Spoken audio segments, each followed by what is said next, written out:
പെണ്ണുങ്ങൾ ഇത്ര നേരം കിടന്നുറങ്ങാൻ പാടില്ല. 7:30 വെളുപ്പിന് എണീക്കണം. എണീറ്റ് അമ്പലത്തിൽ പോകണം. എന്നിട്ടെന്തിനാ? ഇഷ്ടപ്പെട്ടതെല്ലാം ലഭിക്കണേന്ന് ദൈവത്തിനോട് പ്രാർത്ഥിക്കാൻ. അമ്പലത്തിൽ പോയി പ്രാർത്ഥിക്കാതെ തന്നെ ഇഷ്ടപ്പെട്ട ആളിനെ എനിക്ക് ലഭിക്കാൻ പോയല്ലേ? ഇന്നലെ രാത്രി ഒരുപാട് നേരം സംസാരം കേട്ടല്ലോ. അച്ഛൻ വന്നിട്ടുണ്ട് എന്നെ കൊണ്ടുപോവാൻ.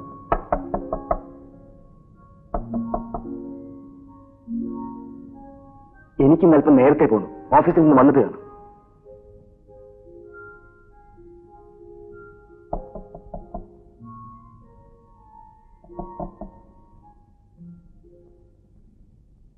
നമുക്കിപ്പോ തന്നെ പോകാം അല്ലേ മോളെ? എസ്റ്റേറ്റിൽ ഞാൻ രാവിലെ ചെല്ലാമെന്ന് പറഞ്ഞിരുന്നു. അയ്യോ, വൈകുന്നേരം പോവച്ചാ. ഞാനിന്ന് എന്റെ ഒരു ഫ്രണ്ടിനോട് ഇങ്ങോട്ട് വരാൻ പറഞ്ഞു. അത് കൊള്ളാം. അപ്പൊ എന്റെ കാര്യം അവിടെ കിടന്നോട്ടെ എന്ന് അല്ലേ? അതല്ല അച്ഛാ, ഇന്ന് അച്ഛനെ ഞാനൊരാളെ പരിചയപ്പെടുത്താം.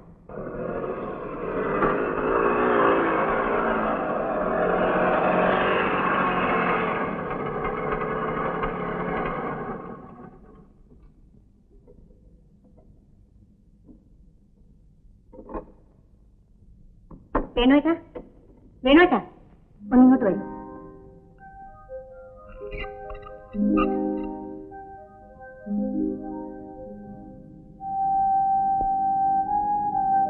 ഇതാണ് അച്ഛാ ഞാൻ പറഞ്ഞ വേണുവേട്ടൻ. നമസ്കാരം. നമസ്കാരം. ഇവിടെ വന്നപ്പോ മുതൽ ഇവർക്ക് നിങ്ങളുടെ കാര്യം പറയാനേ ഉള്ളൂ. രാത്രി ഗിത്താർ വായിക്കുന്നത് കേട്ടപ്പോ എനിക്കൊന്ന് പരിചയപ്പെടണമെന്ന് തോന്നി. എത്ര ദിവസം ഇവിടെ ഉണ്ടാവും? ഞങ്ങൾ ഇന്ന് തന്നെ പോകും. എസ്റ്റേറ്റിലെ കാര്യങ്ങളൊക്കെ നോക്കാൻ വയസ്സായ കാലത്ത് ഞാനല്ലേ ഉള്ളൂ. ആട്ടെ, വേറെ തനിക്കാണോ താമസം? അതെ. ആഹാരമൊക്കെ ഹോട്ടലിൽ നിന്ന് വരുത്തും. ഒഴിവുള്ള ദിവസം ഞാൻ ഇവിടെ തന്നെ ഉണ്ടാക്കും. അത് കഴിക്കാൻ ചിലപ്പോൾ ആളെ കൂരിക്കെടുക്കേണ്ടി വരും അല്ലേ? അത്ര മോശമാകാറില്ല. വേണമെങ്കിൽ വന്നു നോക്കും, ഞാൻ ബോധ്യപ്പെടുത്തി തരാം. അത് വേണ്ട. വേണു ഒരു ദിവസം ഞങ്ങളുടെ വീട്ടിലേക്ക് വരും. ഇവരുടെ പാചകത്തിന്റെ ഗുണഗണങ്ങൾ വേണുവിന് മനസ്സിലാക്കാൻ വരാം. ഞാൻ വരാം.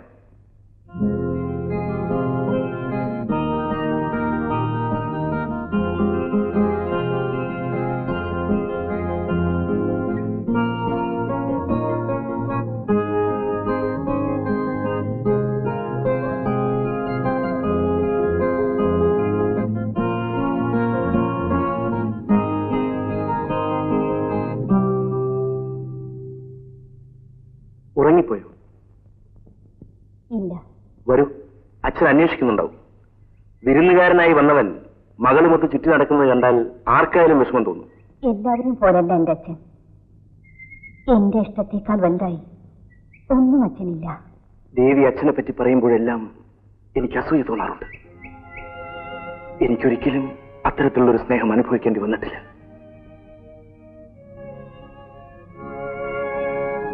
എന്റെ ജാതകദോഷം കൊണ്ടാണത്രേ ഞാൻ ജനിച്ച അന്ന് തന്നെ അച്ഛൻ മരിച്ചുപോയത്.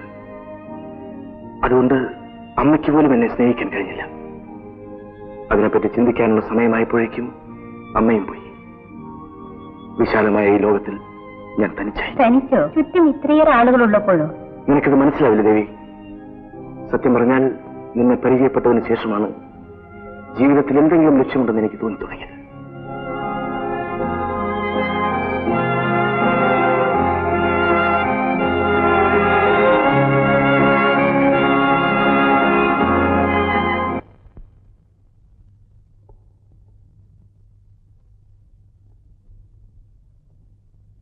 വരൂ വരൂ, ഇരിക്കൂ. കലകളൊക്കെ കണ്ടോ? കണ്ടു. എനിക്ക് വളരെ ഇഷ്ടപ്പെടുകയും ചെയ്തു. അപ്പൊ കൂടെ കൂടെ വരണം. വേണുവിനെ ഏകാന്തതയാണ് ഇഷ്ടമെന്ന് ദേവി പറയാറുണ്ട്. ഇവിടെ ആരുടെ ശല്യവുമില്ലാതെ ഗിത്താർ വായിക്കാം. വേണ്ടി വന്നാൽ കവിതയും എഴുതാം. അപ്പൊ ബാങ്കിൽ ജോലിയൊന്നും വേണ്ടേ? ഓ, ഒഴിവുള്ളപ്പോഴത്തെ കാര്യമാണ് ഞാൻ പറഞ്ഞത്. സൗകര്യം കിട്ടുമ്പോ ഞാൻ വരാം. എനിക്കൊരു സംശയം. വേണു ഒരു കല്യാണം കഴിച്ചാലും ഭാര്യയെക്കാൾ ഈ ഗിത്താറിനെ സ്നേഹിക്കുമോ എന്ന്.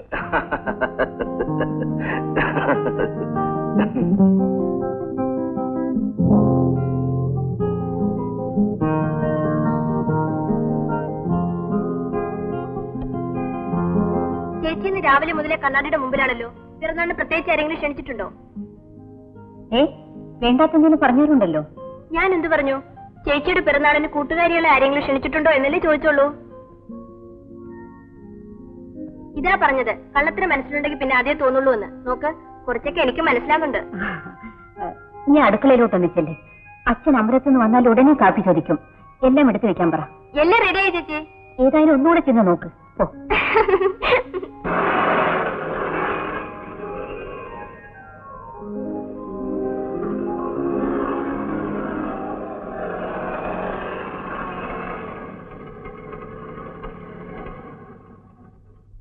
ഞാൻ വിചാരിച്ചു വരാന്ന് പറഞ്ഞത് വെറുതെയാണെന്ന്.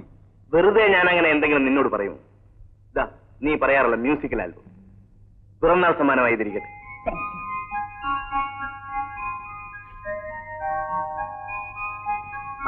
അച്ഛനെവിടെ പോയി? അച്ഛൻ അമൃതത്തിൽ പോയിരിക്കാണ്, എനിക്ക് വേണ്ടി പ്രാർത്ഥിക്കാൻ. ദേവി പോയില്ലേ? ഞാൻ നേരത്തെ പോയി. പക്ഷേ ഞാൻ പ്രാർത്ഥിച്ചത് വേണുകെട്ടിന് വേണ്ടിയാണ്.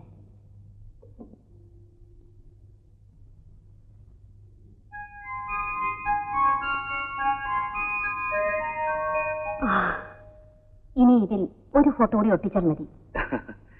അതിന് അച്ഛൻ സമ്മതിച്ചു? അച്ഛൻ എന്താ സമ്മതിക്കാതിരിക്കാൻ? വേണുവേട്ടനെ അച്ഛന് വലിയ ഇഷ്ടമാണ്. അതല്ല, ഞാൻ ആരുമില്ലാത്തവനാണ്. ആ കുറവ് തീർക്കാനല്ലേ ഞാൻ വരുന്നത്.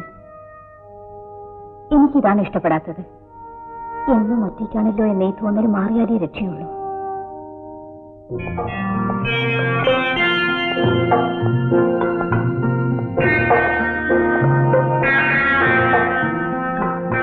ഇതാണ് രാജേട്ടൻ, എന്റെ ഒരു അമ്മാവിന്റെ മകൻ. ഞാൻ വേണു. കേട്ടിട്ടുണ്ട്.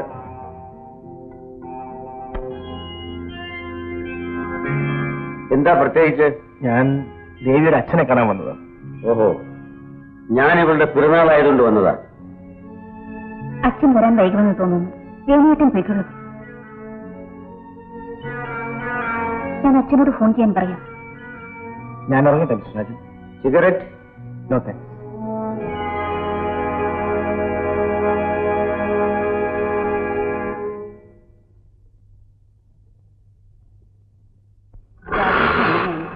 ആരോടും സ്നേഹമായിട്ട് പെരുമാറില്ല.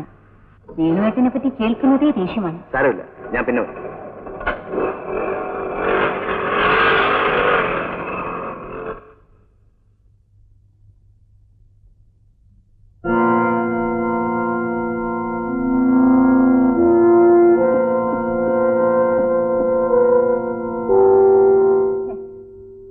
വേണുവേട്ടന് എന്ത് തോന്നിക്കാണോ ആവോ?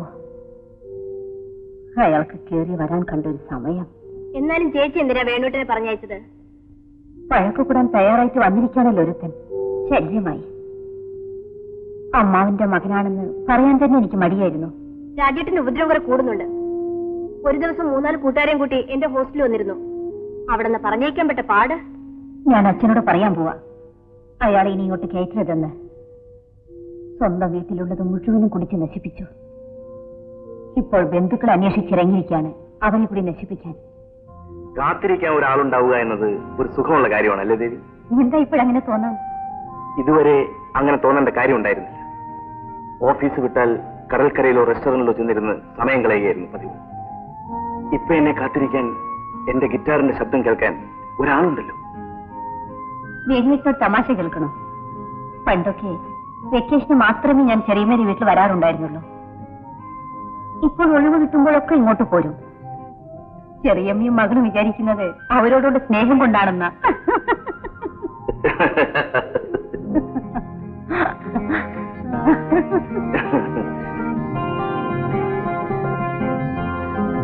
ഇതിലെന്താ എത്രയും പേടിക്കാൻ? വേണുവേട്ടൻ ഒന്നും അറിയണ്ട. അച്ഛനോട് ഞാൻ ചോദിക്കാം. നിങ്ങളൊക്കെ വലിയ വീട്ടുകാരല്ലേ ദേവി? വീട്ടുകാരിയാണോ വേണുവേട്ടൻ വിവാഹം കഴിക്കാൻ പോകുന്നത്? എന്നെയല്ലേ? അച്ഛൻ സമ്മതിച്ചില്ലെങ്കിൽ ആരോടും മിണ്ടാതെ ഞാൻ ഇറങ്ങിപ്പോരും. വേണുവേട്ടനില്ലാതെ എനിക്ക് ജീവിക്കാൻ കഴിയില്ല. ഞങ്ങൾക്കൊരു ദിവസം പോലും കാണാതിരിക്കാൻ വയ്യാതെയായി. ഞാൻ വേണുവേട്ടൻ്റെതും വേണുവേട്ടൻ്റെ എന്റേതുമായിരുന്നു. ഞങ്ങൾ വളരെയേറെ അടുത്തു. അടുപ്പം. കരയാതിരിക്കൂ. എന്നിട്ടെന്തുണ്ടായി?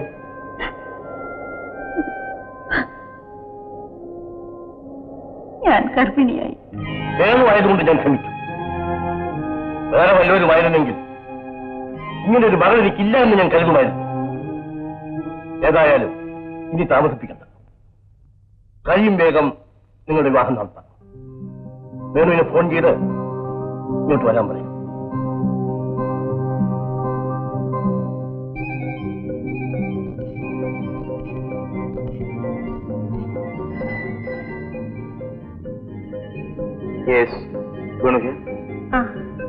ദേവിയാണ്. ഞാൻ അച്ഛനോട് എല്ലാം തുറന്നു പറഞ്ഞു. എല്ലാം പറഞ്ഞു. നമുക്കൊരു കുഞ്ഞുണ്ടാകാൻ പോകുന്നെന്ന് കേട്ടപ്പോൾ അച്ഛൻ ആദ്യം ദേഷ്യപ്പെട്ടു. പിന്നെ വേണുവേട്ടനാണെന്ന് അറിഞ്ഞുകൊണ്ട് മാത്രമാണ് സമ്മതിച്ചത്. ആശ്വാസമായി. അച്ഛൻ എന്ത് പറയുമെന്നറിയാതെ ഞാൻ ആകെ വിഷമിച്ചിരിക്കുകയായിരുന്നു. ഇപ്പൊ പ്രശ്നം തീർന്നില്ലേ? അച്ഛൻ വേണുവേട്ടനെ കാണാൻ കാത്തിരിക്കാണ്. വിവാഹത്തെ പറ്റി പറയാം. ഞാനിത് പുറപ്പെടുകയാണ്. ബാക്കിയുള്ള നേരിട്ട് പറയാം.